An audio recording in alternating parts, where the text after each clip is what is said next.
Bonjour, ici Pierre Verret, analyste technique pour Active Trades, et je vais essayer de vous montrer dans cette vidéo, d'essayer de vous faire un petit tour du propriétaire des plateformes MetaTrader, de la plateforme MetaTrader 4 pour être tout à fait précis.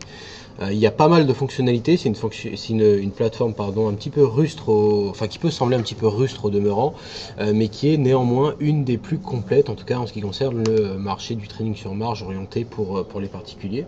Alors voilà, sans perdre plus de temps, la première chose à faire, c'est de connecter la plateforme à un compte de trading existant. Alors pour ce faire, vous avez deux choix qui s'offrent à vous, soit vous cliquez ici sur la petite icône verte à côté du débit, juste à côté du débit, et vous sélectionnez se connecter, soit vous passez par fichier tout à fait en haut à gauche, puis login to trade account qui signifie se connecter à un compte de trading existant, ou bien ouvrir un compte si vous voulez ouvrir un compte de démonstration.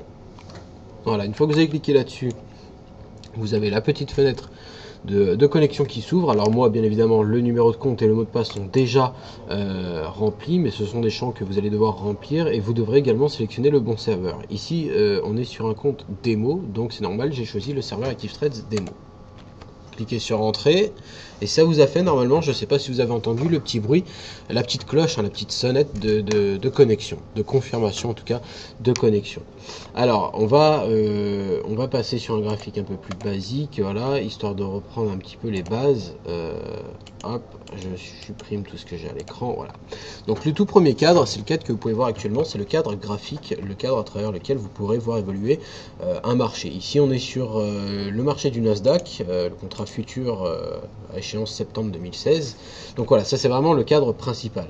Le deuxième cadre, c'est le cadre terminal, un des cadres les plus importants également de la plateforme, qui contient plusieurs onglets. Alors le premier, c'est l'onglet trading, qui va vous donner les informations telles que le solde, le fond, la marge disponible, et encore là j'ai pas de position ouverte, mais si j'en avais, si c'était le cas, j'aurais les informations concernant la marge limite, et puis l'équité qui symbolise tout simplement le solde, plus ou moins les pertes ou profits en cours finalement.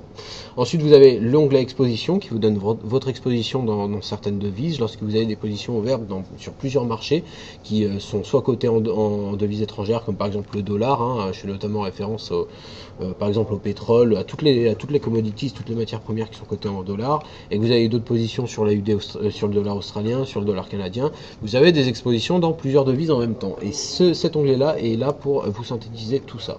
L'historique du compte à travers lequel vous allez pouvoir visualiser toutes les opérations passées sur une période donnée. Vous pourrez vous-même éditer vos propres rapports en faisant un clic droit, et puis pour une sélection d'ailleurs même très précise, hein, vous avez tout l'historique, 3 derniers mois, et sélection période. Vous pourrez sélectionner la période de votre choix.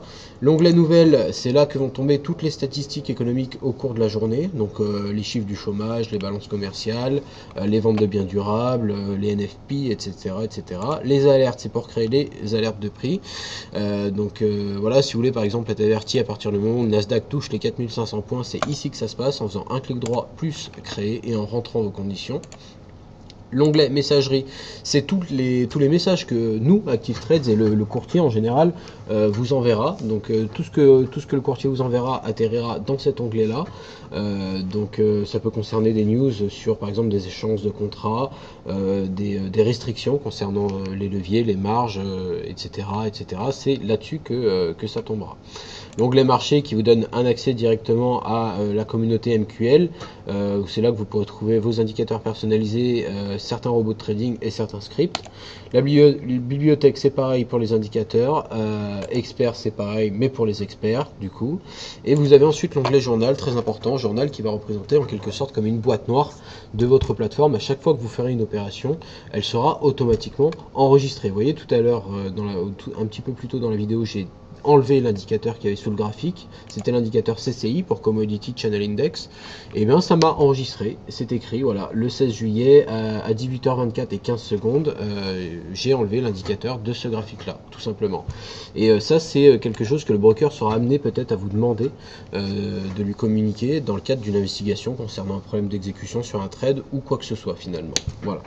Donc voilà, ça c'est pour l'onglet terminal. Ensuite vous avez l'onglet observation de marché dans lequel vous pouvez voir l'ensemble des actifs proposés par le courtier à travers toute une gamme de classes d'actifs, hein, marché du forex, marché equity, donc marché actions indicielles, le marché des matières premières avec là encore le pétrole, le Nikkei, le CAC, le DAX, etc. Et puis le marché des obligations, donc le marché des bonds tout simplement avec quelques obligations américaines et allemandes pour nous essentiellement. Voilà. Donc si vous voulez sélectionner un marché en particulier, rien de plus simple, soit, donc là vous voyez par exemple, on va essayer d'ouvrir donc le graphique de l'euro-dollar, j'ai deux façons, soit je fais un clic droit, ouvrir graphique, soit je le glisse et le dépose, donc je sélectionne dans le cadre, je le glisse et le dépose sur le graphique existant, voilà. Tout simplement. Ensuite, donc, on a ici le cadre de données qui va vous donner, comme son nom l'indique, toutes les données d'une bougie spécifique finalement. Alors, on va essayer de zoomer pour vous montrer un exemple. Vous voyez, par exemple, là, j'ai le cours d'ouverture. Donc, j'ai le moment, l'ouverture, le high, le low et la close, et même le volume de cette bougie-là. Je sais ce qui s'est passé à ce moment-là. Voilà.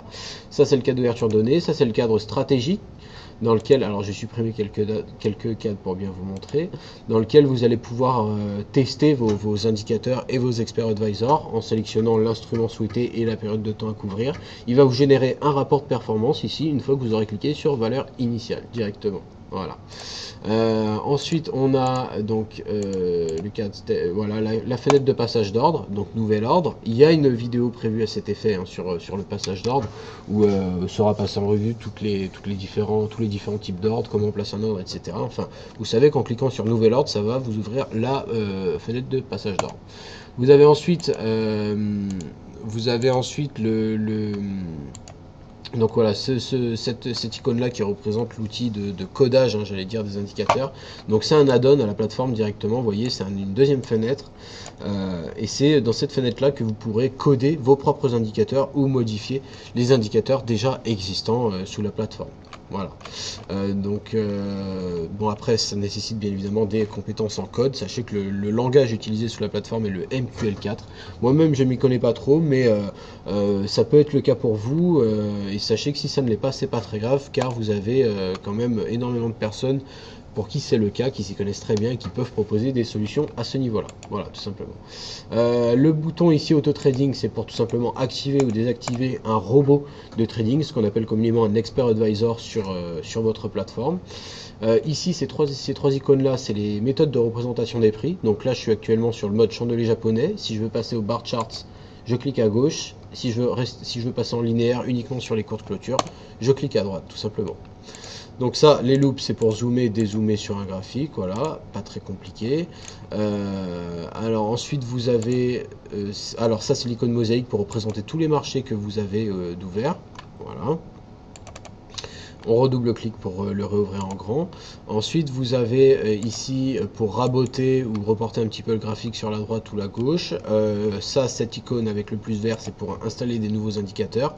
Donc là aussi, il y a une vidéo qui est prévue à cet effet au niveau des indicateurs. Donc si vous voulez en savoir plus, je vous invite à aller la consulter. Et ici, c'est un icône qu'on va pas utiliser souvent car c'est l'icône pour sélectionner les unités de temps, chose que l'on peut faire directement ici, voilà. Et puis là, c'est une icône pour gérer les modèles. Si vous voulez enregistrer un modèle, vous voyez par exemple, ce qu'on appelle un modèle, c'est une mise en forme graphique. Donc là, on est sur du vert, enfin des chandeliers verts avec un fond noir. J'ai enregistré un modèle avec un espèce de gris noir et puis des chandeliers bleus et blancs. Vous allez tout simplement dans modèle. Il s'appelle Bloom, vous sélectionnez votre modèle et ça vous le sort, tout simplement. Voilà. Ensuite viennent en dessous les outils de dessin. Donc ici pour avoir la croix, pour avoir non seulement en même temps les données d'abscisse, mais les données d'ordonnées également. Voilà, donc le temps et les variations de prix. Ici, pour placer une ligne verticale, ici une ligne horizontale et ici une ligne de tendance que vous pouvez tracer à votre guise, tout simplement. Voilà. Sachez que vous pouvez bien évidemment modifier à tout moment hein, les paramètres de couleur et d'épaisseur du trait de ces lignes-là en faisant un clic droit sur celle-ci. propriétés, et là vous allez sélectionner la couleur, la forme du trait, hein, discontinu, pointillé, etc. Et puis l'épaisseur de celui-ci. Vous pouvez absolument tout faire. Voilà. Ensuite, ça c'est l'icône pour tracer un canal parallèle. Alors je sais pas si on le voit bien, je vais peut-être le changer de couleur. Voilà, on va le mettre en jaune. Hop. Qui vous trace donc deux lignes parallèles. Ça peut être très utile pour tracer les ranges, les trailing range ou bien les canaux ascendants comme descendants. Ensuite, on a l'onglet ici qui est l'onglet Fibonacci. Voilà, donc les retracements uniquement de Fibonacci. On verra par la suite qu'il y a d'autres outils ailleurs. Et ici pour entrer une zone de texte. Voilà. Et ici pour des notations du type bien, pas bien, flèche vers le haut, le bas, stop, etc. Étiquette de prix, etc. etc. Voilà. Donc, je supprime un petit peu le bazar graphique que j'ai mis. Et la dernière petite chose, si vous allez dans Insertion, vous avez donc les indicateurs, encore une fois, et beaucoup plus d'outils de dessin finalement. Les lignes verticales, horizontales de tendance, mais aussi lignes de tendance par angle. Les canaux, donc toute une série de canaux, Fibonacci, régression linéaire, équidistant et déviation standard. La totalité des outils de Gann qui ne sont disponibles qu'ici. Et puis, ça comprend les lignes de Gann, éventail de Gann et grille de Gann. Et puis les outils Fibonacci, rappelez-vous, on n'avait que les retracements tout à l'heure. Là, on a les retracements, les intervalles, éventail, courbe et expansion. Voilà. On peut également insérer des formes, des rectangles, des triangles, des ellipses, et puis les annotations graphiques de tout à l'heure, bien, mauvais, flèche vers le haut, flèche vers le bas, etc. etc. On a également en dessous la fourchette d'Andrews, pour ceux à qui ça parle en termes d'analyse technique, l'intervalle cyclique, et puis les textes et cadres de texte. Voilà. Je pense que c'est à peu près tout hein, au niveau de la plateforme, hein, on a un petit peu fait le tour. Bien évidemment, vous savez que vous pouvez à tout moment rentrer en contact avec nous, soit par email, par chat ou par téléphone. Moi personnellement, je suis, donc je le rappelle, je suis Pierre Verret, analyste technique pour ActiveTrades. La plateforme, je la connais par cœur. N'hésitez pas à prendre contact avec moi si jamais vous avez un doute sur quoi que ce soit. Ne restez pas bloqué, ne prenez pas le risque de rester bloqué 2 heures alors que ça peut être un truc que je pourrais régler en 5 minutes. Donc, et puis c'est même pas que pour moi, hein, vous avez tout un desk français ici à Londres dédié pour vous en tant que client. Vous avez le droit à ce soutien là, donc on est là pour vous. N'hésitez pas à user de ce droit et même à en abuser. Voilà. Bon, en tout cas c'est tout pour moi. Je vous souhaite un excellent trading et puis je vous dis à bientôt sur une autre vidéo peut-être. Au revoir.